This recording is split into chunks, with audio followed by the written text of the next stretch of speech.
Assalamualaikum warahmatullahi wabarakatuh. Kembali lagi bersama saya Dimas. Di video kali ini saya akan mengajarkan bagaimana cara melakukan analisis GLM atau Generalized Linear Model. Model ini merupakan bentuk lain atau generalisasi dari General Linear Model.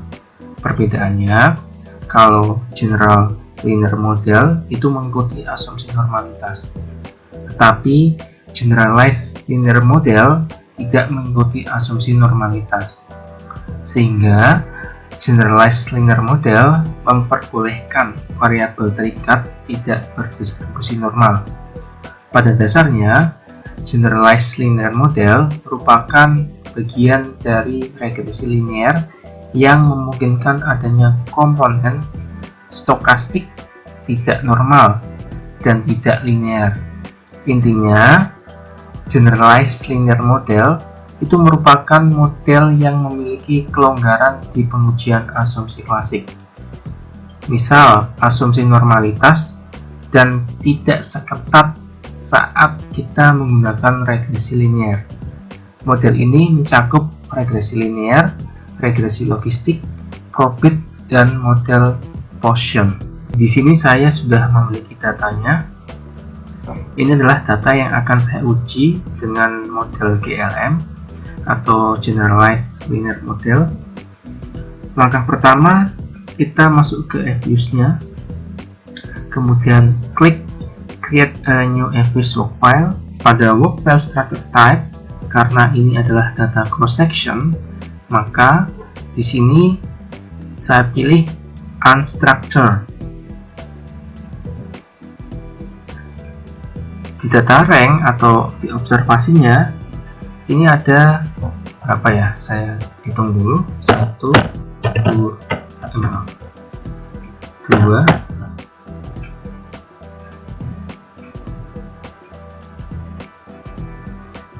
Ada 32 observasi.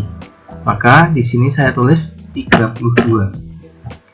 Klik OK, kemudian pilih Quick, Empty Group, geser ke kiri, tarik ke atas, kopikan data beserta variabelnya, klik kanan, copy, paste. Kemudian kita pilih prop, make equation, kita pindah Y dan C di depan X, paste. Pada metode atau metodenya pilih yang GLM. Ini ya, GLM, Generalized Linear Model. Klik, kemudian familinya normal, link function, identity, kemudian klik OK. Ini adalah hasil dari GLM atau Generalized Linear Model. Untuk yang pertama, saya akan mulai dari Main Dependent Variable. Main Dependent Variable ini merupakan nilai rata-rata dari variabel dependent atau variabel terikat. Nah, nilainya di sini adalah 1,461562. Artinya, rata-rata variabel terikat atau variabel Y sebesar 1,461562.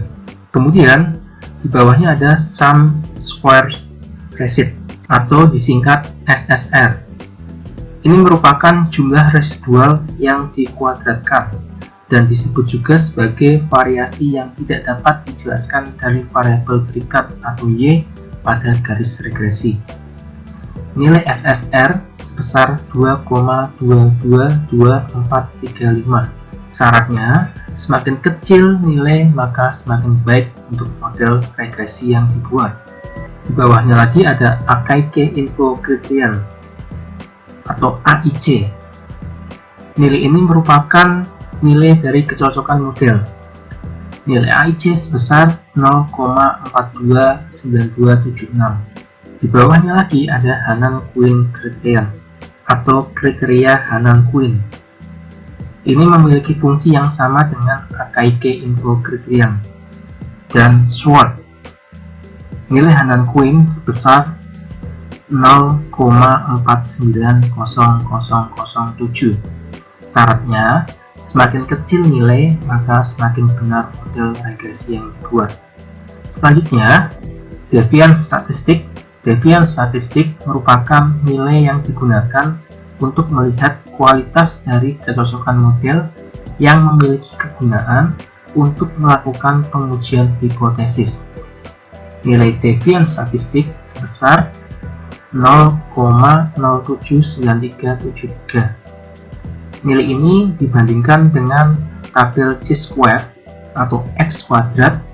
Nah, cara mendapatkan nilai tabel chi-square atau x kuadrat adalah dengan aturan, saya tulis di notepad. Bila nilai sig atau signifikan atau alpha sebesar 5% atau 95%,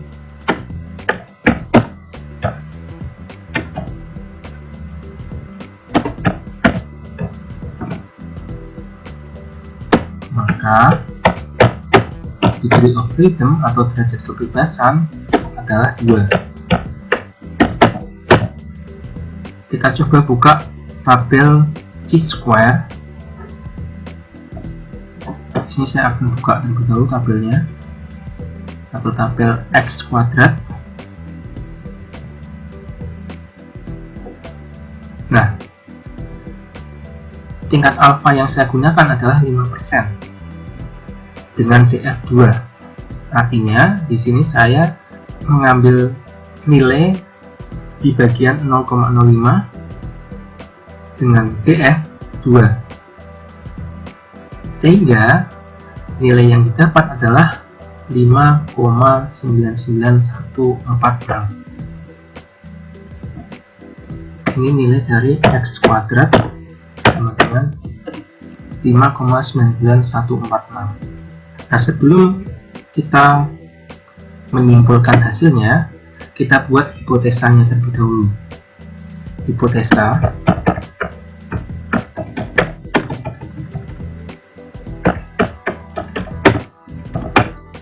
H0 sama dengan model GLM benar.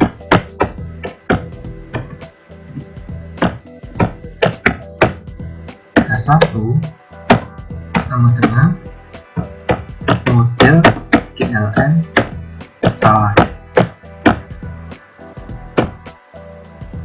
Kriterianya,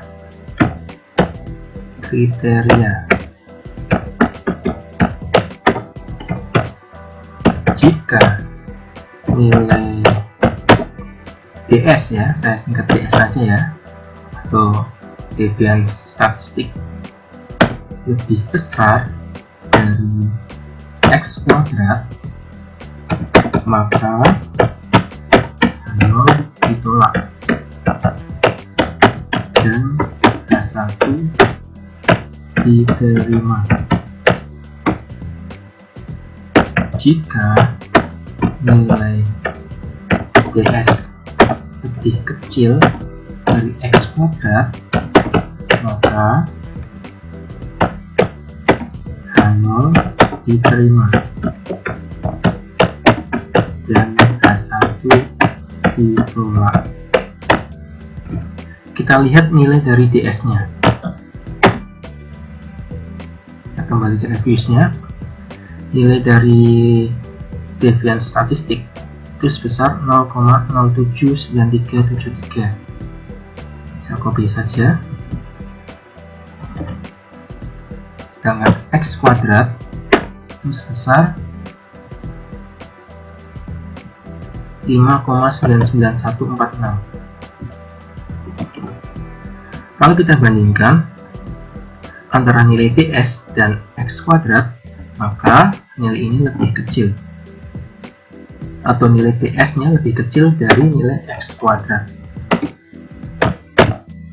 sehingga masuk pada kriteria H0 diterima dan H1 ditolak. H0-nya apa? H0-nya model GLM benar atau model GLM yang dibuat benar. H1-nya model GLM salah atau model GLM yang dibuat salah.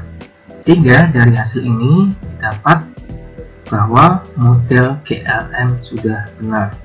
Selanjutnya, LR statistik. LR statistik atau likelihood ratio statistik merupakan nilai yang digunakan untuk membandingkan dua hipotesa, yaitu yang pertama hipotesa 0 atau H0 dan hipotesa alternatif atau H1. Pengujian hipotesa didasarkan atas rasio likelihood. Nilai ini sama atau setara dengan logaritma dan distribusi probabilitas pada pengujian hipotesa yang mengasumsikan H0 sebagai model yang benar dan H1 sebagai model yang salah. Distribusi data mengikuti distribusi chi-square atau x kuadrat. Nilai LR diharapkan tinggi karena nilai LR yang kecil akan berakibat pada penolakan H0. Dengan demikian, jika nilai LR kecil mempunyai makna model tidak benar. Sebaliknya, jika nilai LR besar akan berdampak pada penerimaan H0 yang mempunyai makna model sudah benar. Nah, dalam latihan ini nilainya sebesar 51,01991. Di bawahnya ada Pearson SSR. Nilai dari Pearson SSR atau Pearson Sum Square Residual merupakan jumlah kuadrat dari residual. Nilai Pearson SSR itu sebesar 2,222435. Semakin kecil nilai, maka semakin baik untuk model regresi yang dibuat. Kemudian, nilai dari dispersion. Dispersion atau dispersi merupakan gambaran yang mencerminkan keanekaragaman karakteristik data. Nilai dispersi sebesar 0,079373. Semakin kecil nilai menunjukkan semakin homogen suatu data. Kemudian, nilai dari SD dependent variable atau nilai dari standar deviasi variabel terikat atau variabel Y. Nilainya sebesar 0,449804. Nilai ini semakin kecil atau mendekati 0, maka model regresi yang dibuat semakin benar. Bawahnya, log likelihood.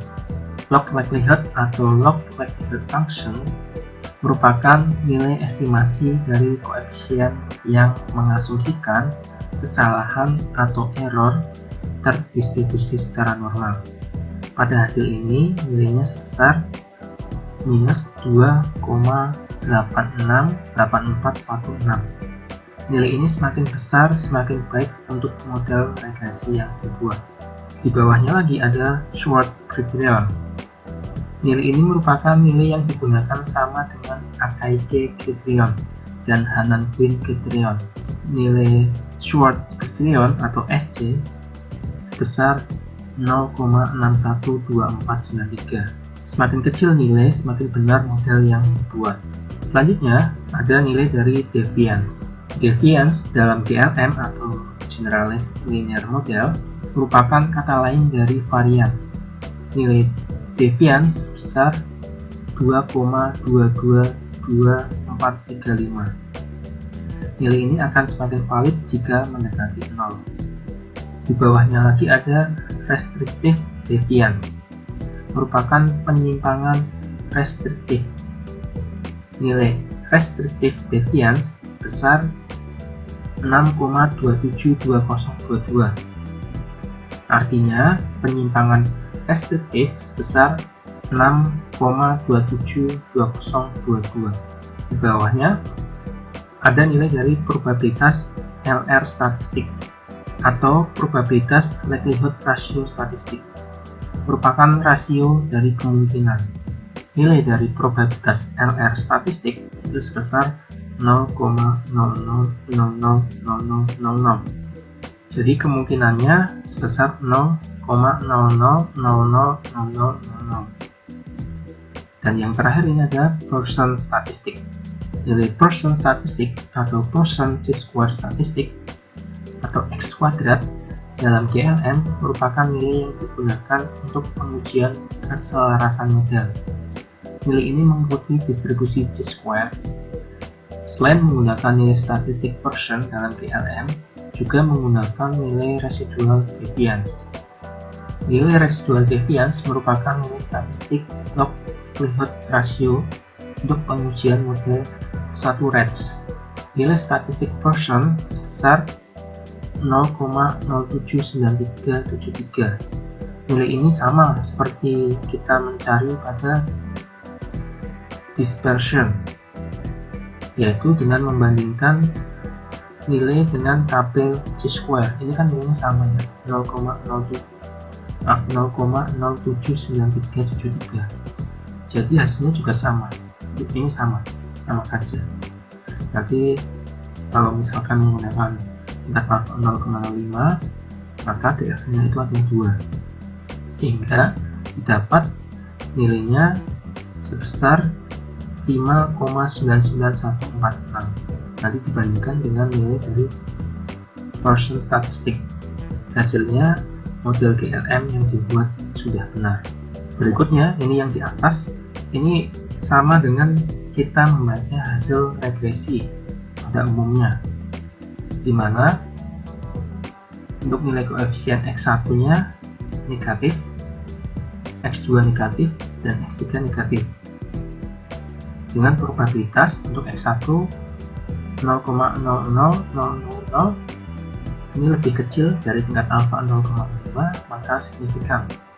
X1 negatif dan signifikan, X2 negatif dan signifikan juga, karena ini di bawah 0,05, 0,0148, masih di bawah 0,05. X3 nya negatif dan tidak signifikan, karena ini 0,3652. Mungkin ini saja yang bisa saya berikan di episode kali ini. Semoga bermanfaat. Terima kasih. Assalamualaikum warahmatullahi wabarakatuh.